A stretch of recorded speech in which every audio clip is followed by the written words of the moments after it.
오늘 저희에게 주시는 하나님의 말씀은 신약 성경 갈라디아서 5장 22절에서 23절, 마태복음 11장 28절에서 30절 말씀입니다.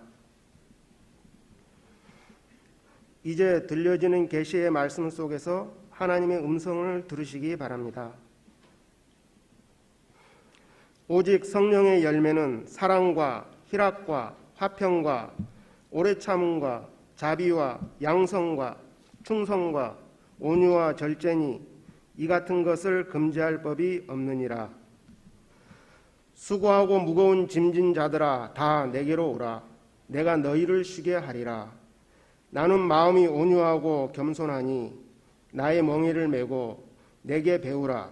그리하면 너희 마음이 쉼을 얻으리니 이는 내 멍에는 쉽고 내 짐은 가벼움이라 하시니라. 아멘. 예, 선한 목자 되신 주님을 우리가 영원히 찬양하며 주님의 뒤를 따라가는 우리 모든 믿음의 가족들이 되시기를 바랍니다. 오늘 우리 김지호 지휘자님 선한 목자라고 하는 제목으로 찬양해 주셨습니다. 우리 박수로 한번 격려하도록 하겠습니다. 감사합니다. 예전에 한번 소개를 한 적이 있는데 칠레에 있는 안데스 산맥에는 아타카마라고 불리는 세계에서 가장 건조한 사막이 있다고 합니다. 여기서는 1년에 내리는 강수량을 모두 합해보면 겨우 12mm 정도가 되는 아주 건조한 사막이라고 합니다. 그 지역 가운데 일부 지역에서는 지난 4,000년 동안 한 번도 비가 내린 적이 없는 그러한 곳도 있다고 합니다. 그런데 몇 해 전에 이상기후가 생겨서 이곳에 비가 내리기 시작했는데 하루에 많은 비가 내렸습니다.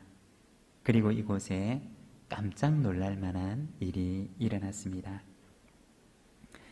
파란 싹이 돋아나더니 온 사막이 아름다운 꽃밭이 되었던 것입니다. 생명이라고는 도무지 살 수 없을 것 같은 이 메마른 사막에 하늘에서 비가 내리자 그곳에 수백만 송이의 붉은 꽃들이 피어나서 아름다운 꽃밭이 되는 일이 일어났습니다. 사막에도 하늘에서 비가 내리게 되면 그곳이 꽃밭이 되는 역사가 일어나게 됩니다. 우리 교회 학교 다음 세대를 향한 여름 행사가 한창 진행 중에 있는데 하늘로부터 은혜의 비가 우리 아이들의 영혼 가운데 내려서 우리 아이들의 그 영혼 가운데 아름다운 하나님의 은혜의 꽃들이 피어날 수 있도록 여러분 함께 기도해 주시기를 부탁드립니다.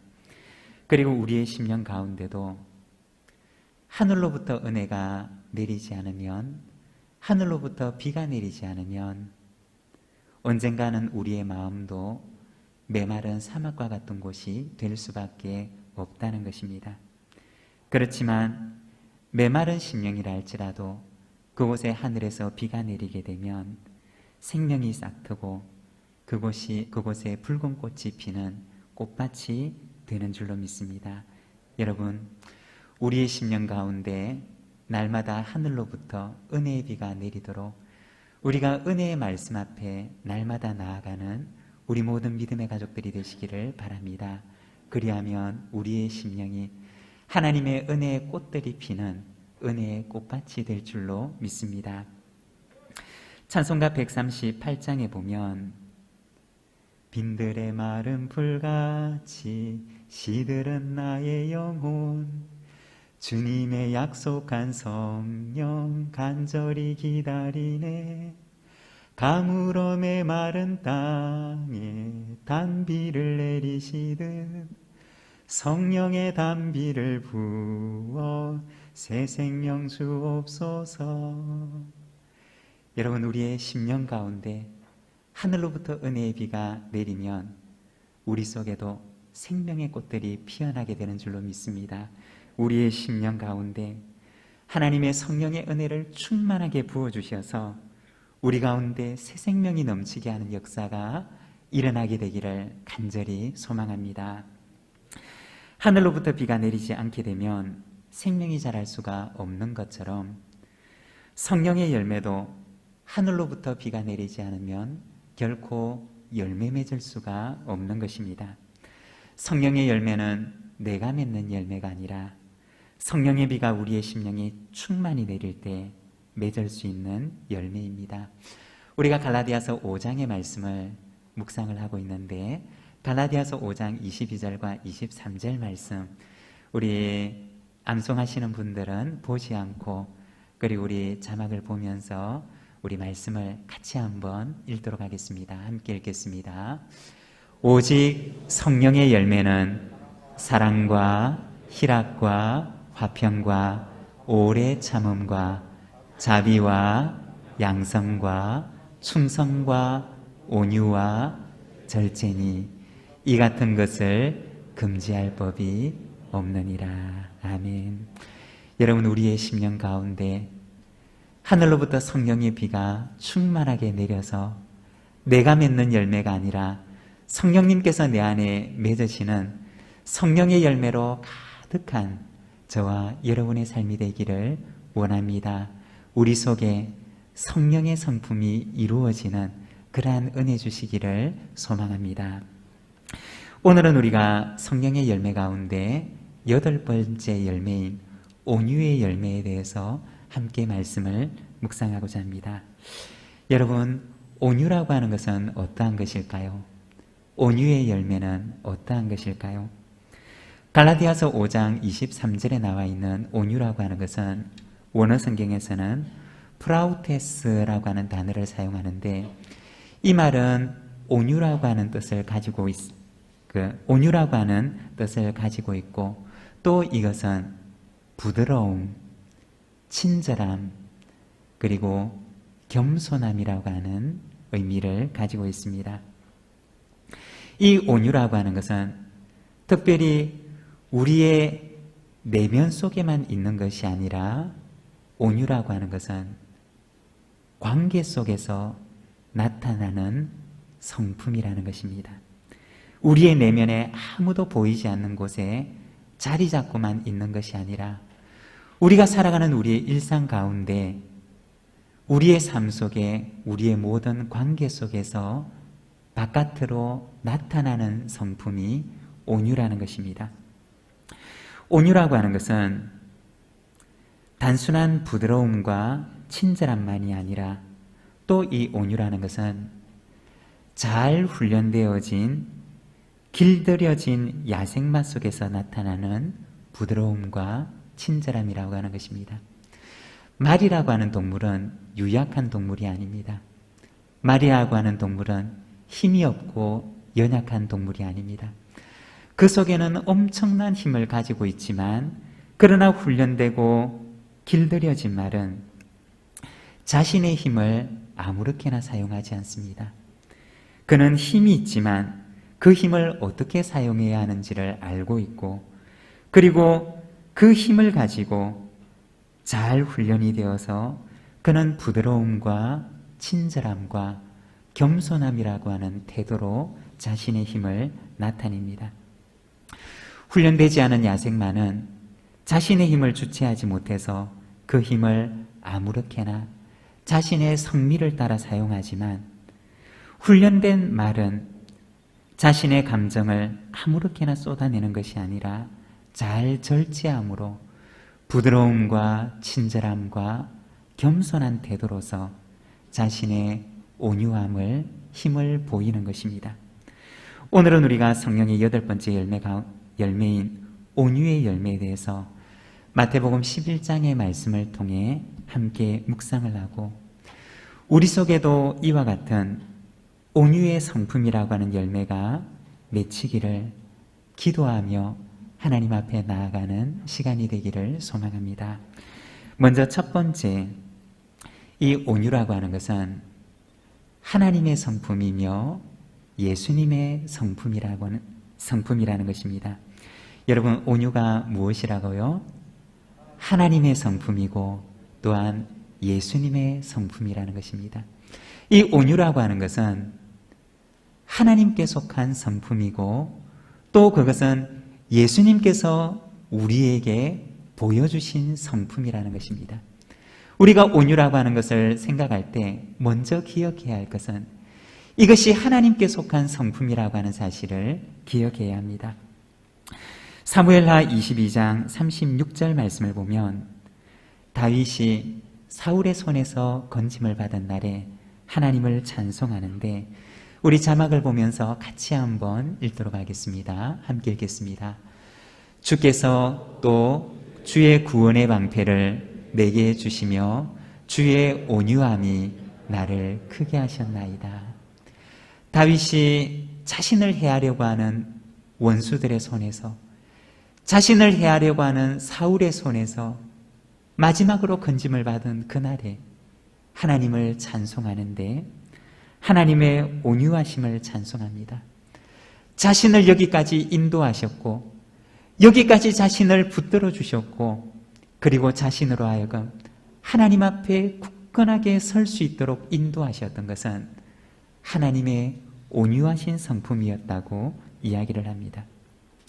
온유함이라고 하는 말은 낮추다라고 하는 의미를 가지고 있는데 부모가 자녀 앞에서 자세를 낮추게 될 때는 그 자녀를 안아서 높이 세우기 위해서 자세를 낮추게 됩니다. 마치 그 부모가 자녀 앞에 앉아서 그 자녀를 안아서 높이 드는 것처럼 다윗은 하나님께 고백하기를 하나님의 온유하심이 나를 크게 하셨습니다 라고 찬양했던 것입니다. 하나님의 온유함이, 바로 하나님의 그 성품의 온유함이 자신을 오늘 자신과 같이 만들어 주었다고 다윗은 찬양하는 것입니다. 다윗은 이 온유가 하나님의 성품이라고 이야기를 합니다. 그리고 오늘 우리가 읽었던 마태복음 11장의 말씀에서는 온유가 예수님의 성품이라고 말씀을 하는데 오늘 우리가 읽었던 말씀을 우리 자막을 보면서 다시 한번 같이 읽도록 하겠습니다. 함께 읽겠습니다. 수고하고 무거운 짐진 자들아 다 내게로 오라. 내가 너희를 쉬게 하리라. 나는 마음이 온유하고 겸손하니 나의 멍에를 메고 내게 배우라. 그리하면 너희 마음이 쉼을 얻으리니 이는 내 멍에는 쉽고 내 짐은 가벼움이라 하시니라. 오늘 우리가 읽었던 마태복음 11장 29절의 말씀을 보게 되면 예수님께서 당신의 성품을 가리켜서 온유하다라고 말씀하십니다. 나는 마음이 온유하고 겸손하니 라고 얘기를 하십니다. 이 온유라고 하는 것이 예수님께서 당신의 성품임을, 그리고 당신의 백성들에게 당신이 보여주기를 원하셨던 성품임을 말씀하고 있습니다. 아마 이 말씀 속에는 예수님의 삶을 보는 예수님의 제자들도 이 온유의 삶을 살아가기를 부탁하는 마음이 있었을 것입니다.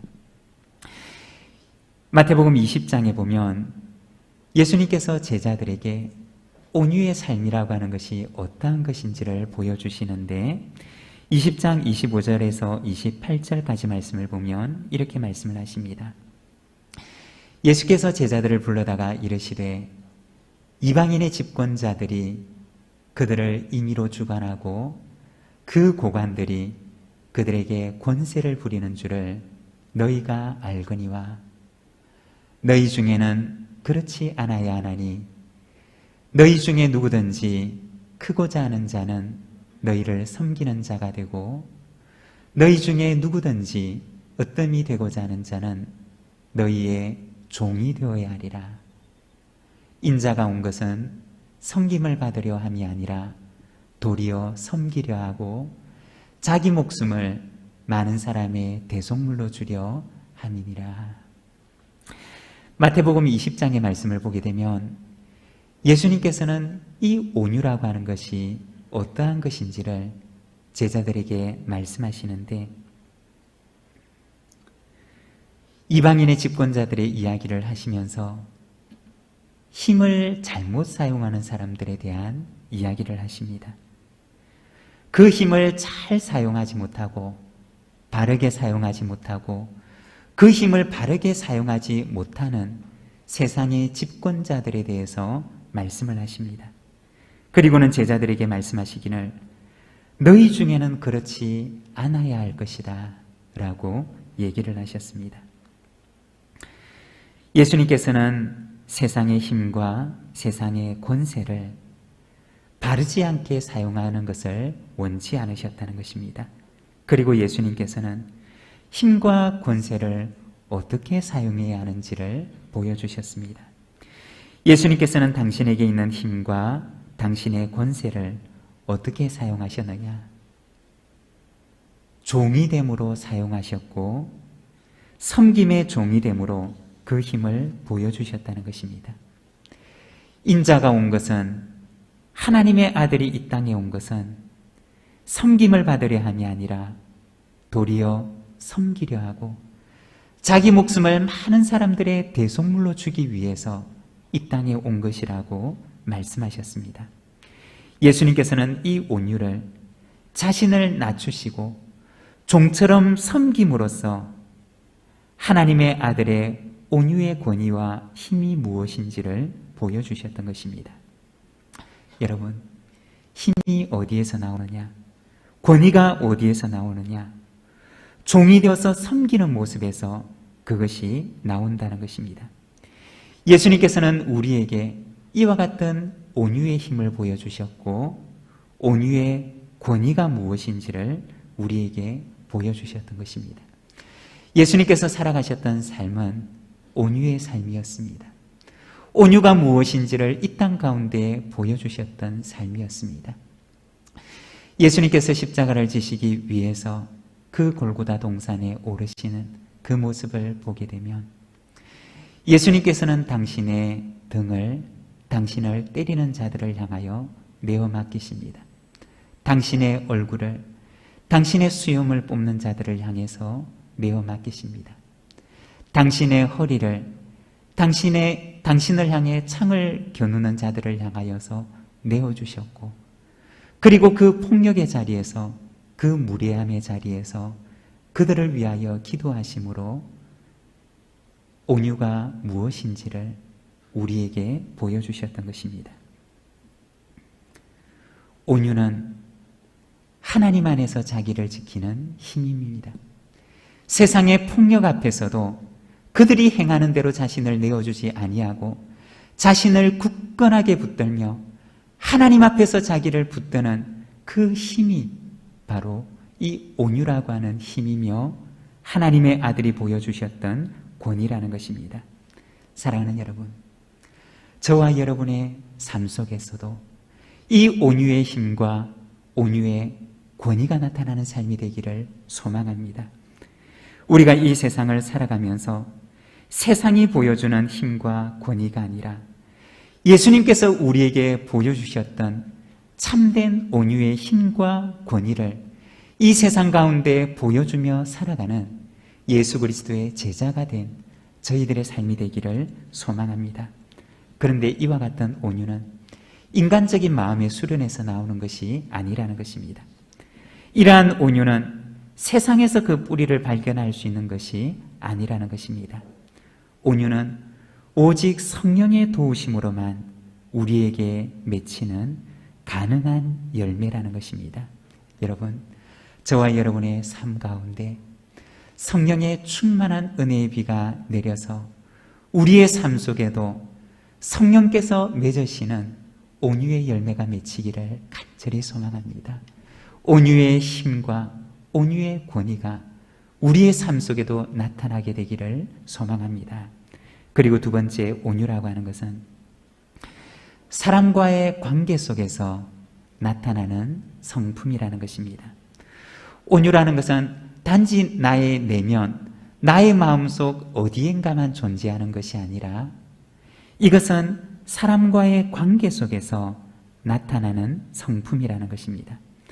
다른 사람에 대한 나의 반응 속에서 나타나는 성품이 바로 이 온유라는 것입니다.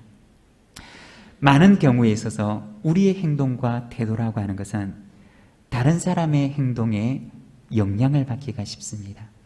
그리고 다른 사람이 나에게 보여주는 그 행동과 태도를 내가 그 사람에게 그대로 반사하며 보여주는 경우들이 많습니다.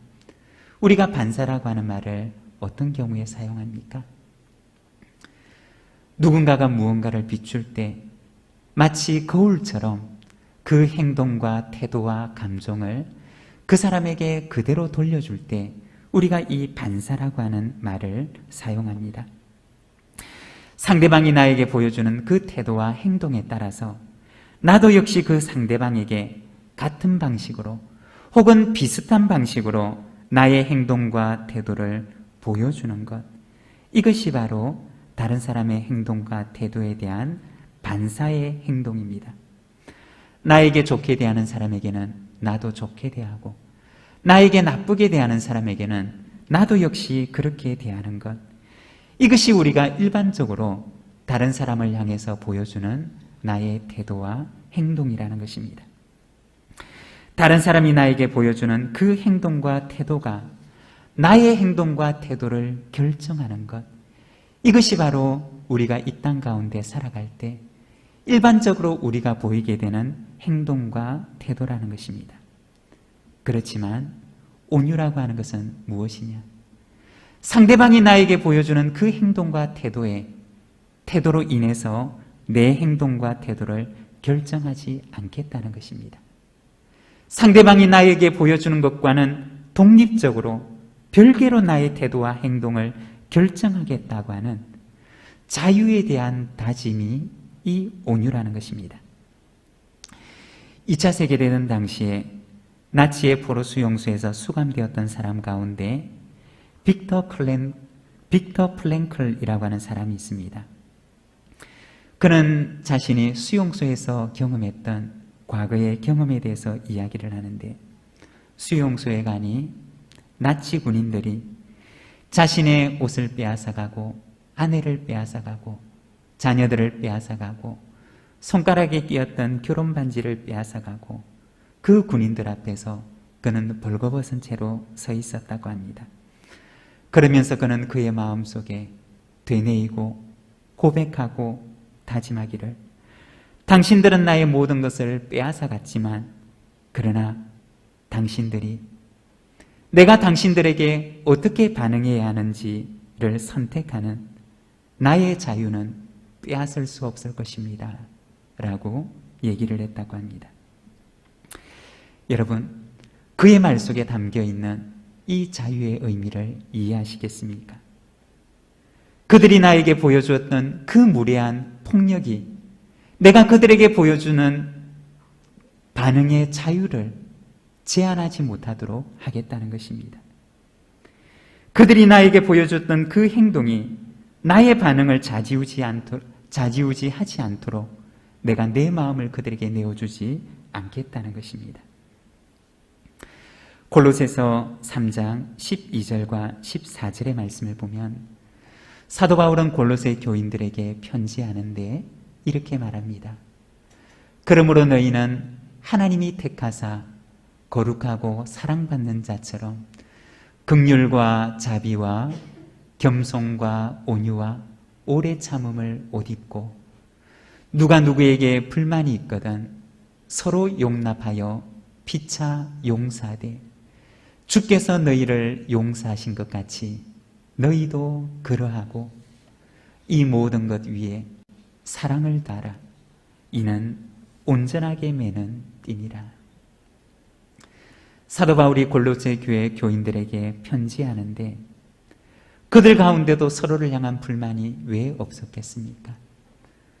부족한 죄성을 가진 인간이 살아가는 그들의 공동체 가운데서도, 그들의 삶 가운데서도 왜 서로를 용서하지 못하고 서로를 향한 불만을 가지는 일들이 왜 그들 가운데서도 없었겠습니까?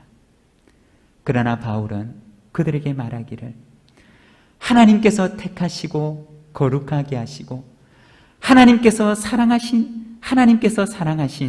하나님의 사랑을 받는 자처럼 여러분은 온유의 옷을 입으십시오 라고 부탁을 합니다.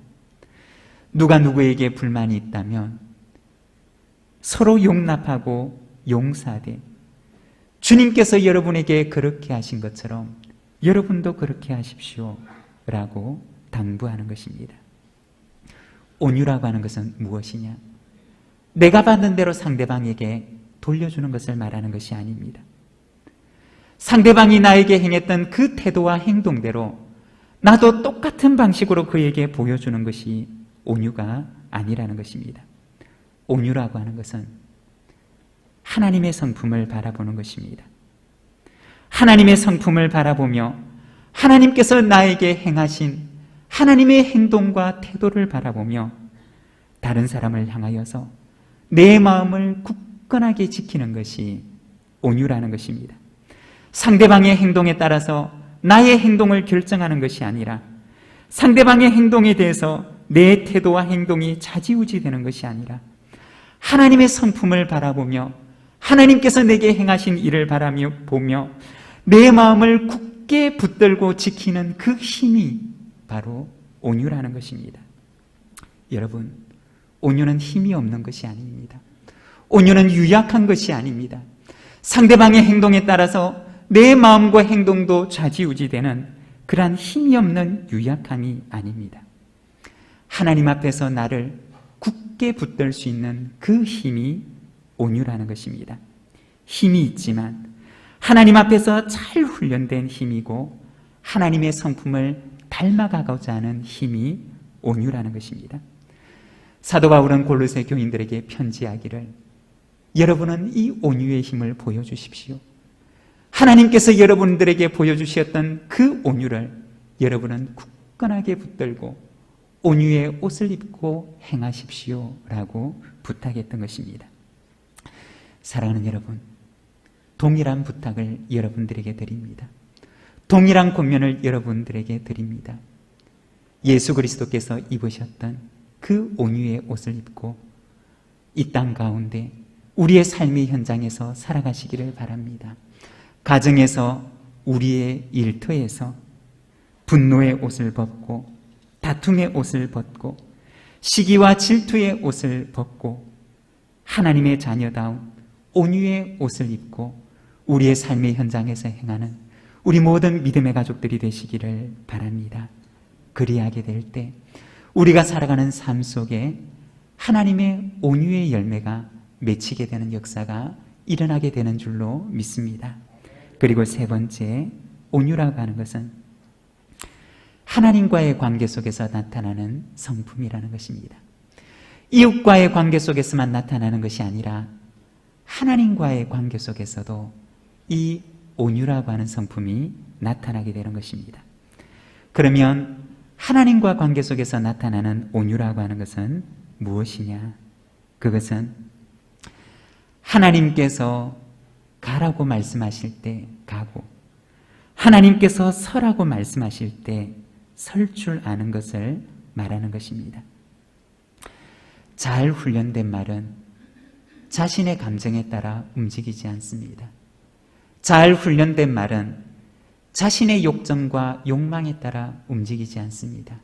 오직 주인의 명령에 따라 움직입니다. 내게는 힘이 있고 내 마음대로 할 자유가 있지만 그러나 잘 훈련된 말은 그 힘을 어떻게 사용해야 할 줄을 알며 자신의 기분과 자신의 감정과 자신의 욕정에 따라 그 힘을 사용하는 것이 아니라 오직 주인의 명령과 주인의 말씀에 따라 그 힘을 사용합니다. 성경에 보면 이 온유한 사람의 대표적인 사람으로 모세에 대해서 이야기를 합니다. 민수기 12장 3절의 말씀을 보게 되면 온유의 사람 모세에 대해서 이야기를 하는데 이 사람 모세는 온유함이 지면의 모든 사람보다 더하더라 고 말씀합니다. 이 민수기 말씀을 보게 되면 모세를 온유의 대표적인 인물로 소개를 합니다. 그런데 여러분, 우리가 알고 있는 모세의 삶을 보게 되면 모세가 온유한 사람이었습니까? 우리가 생각하고 있는 그 온유의 모습을 생각하면 어쩌면 모세는 온유와는 거리가 먼 사람이었는지도 모릅니다. 그는 자신의 혈기를 따라서 젊었을 때는 사람을 죽이기도 했던 그러한 살인자였고, 그리고 그는 자신의 기분에 따라 자신의 감정을 억누르지 못하고 이스라엘 민족들 앞에서 하나님의 영광을 드러내지 못하고 분과 화를 내었던 사람이 모세였습니다. 어쩌면 모세의 삶은 온유와는 거리가 먼 것 같은 삶이라고 우리는 생각할는지 모릅니다. 그렇지만 민수기에 보면 온유의 대표적인 사람으로 모세를 이야기하는데 그의 온유함이 지면의 모든 사람보다 더하였다라고 얘기를 합니다. 무엇 때문에 그렇게 말하는 것일까요? 민수기에서 말하고 있는 이 모세의 온유함이라고 하는 것은 무엇을 말하는 것일까요? 모세는 자신의 욕망을 따라 움직이는 사람이 아니라 하나님의 말씀을 따라 움직이는 사람이었던 것입니다.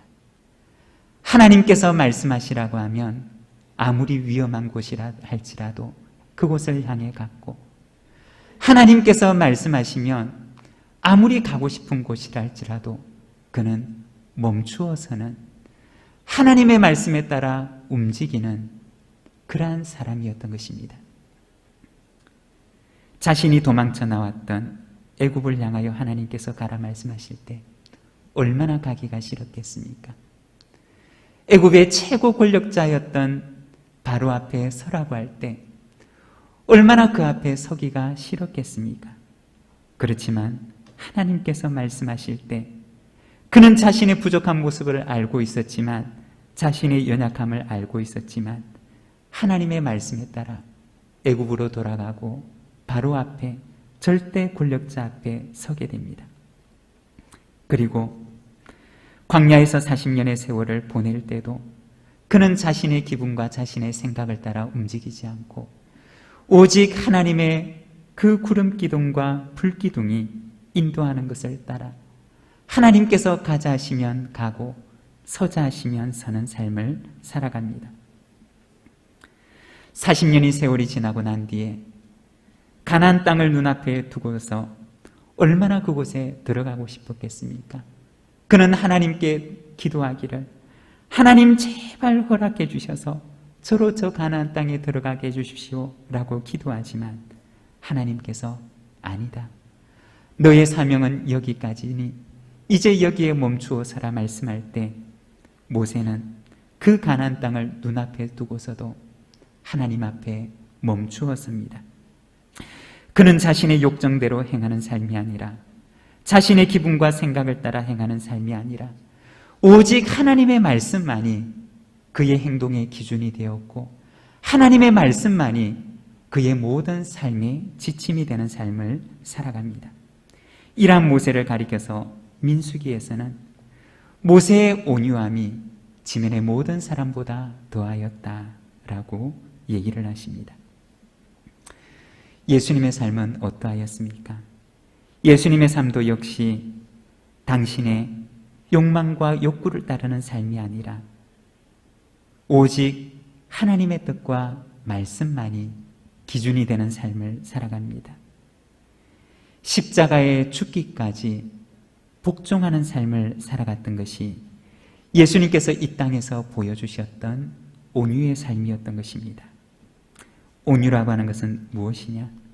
힘이 없는 것이 아니라 나에게 힘도 있고 권리도 있지만 그러나 하나님의 말씀 앞에서 오직 말씀만이 기준이 되어서 하나님께서 멈추라 하시면 멈추고 하나님께서 가라 하시면 가는 삶을 살아가는 것입니다.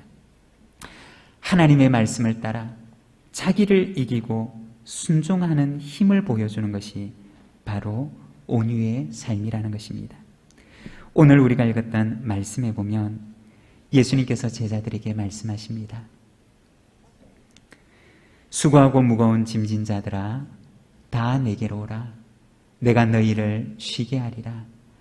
나는 마음이 온유하고 겸손하니 나의 멍에를 메고 내게 배우라. 그리하면 너희 마음이 쉼을 얻으리니 이는 내 멍에는 쉽고 내 짐은 가벼움이라 하시니라. 예수님께서는 제자들에게 나의 멍에를 메고 내게 배우라 고 말씀하십니다.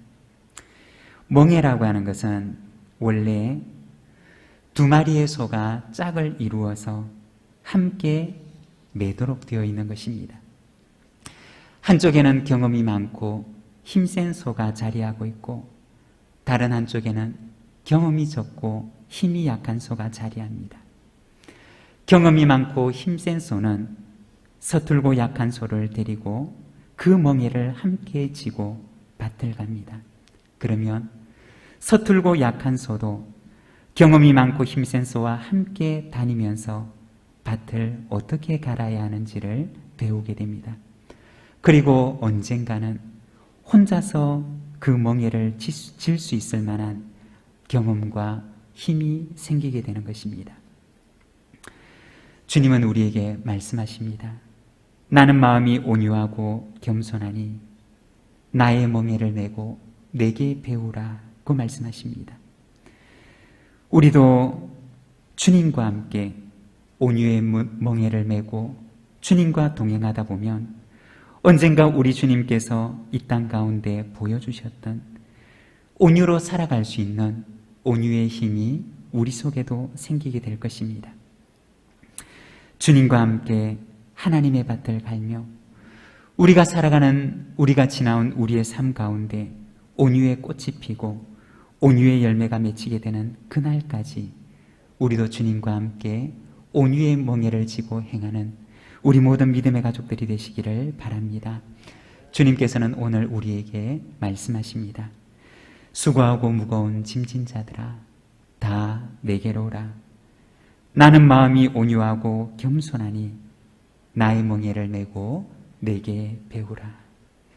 오늘도 우리가 주님을 본받아 우리의 삶 속에 온유의 성품의 열매가 맺히도록 주님과 동행하는 삶을 살아가는 우리 모든 믿음의 가족들이 되시기를 바랍니다. 이 시간 함께 기도하겠습니다. 우리 함께 기도할 때 하나님, 주님의 말씀이 나의 기준이 되지 못하고 나의 주님을 닮지 못한 성품과 나의 기분과 내 뜻과 내 생각을 따라 살아왔던 지난날의 삶을 고백하오니 주님 용서하시고 주님께서 걸어가신 그 길을 따라 주님과 함께 온유의 멍에를 메고 주님의 말씀이 기준이 되는 삶을 살아가게 하여 주시옵소서. 우리 시간 함께 기도하며 나가겠습니다.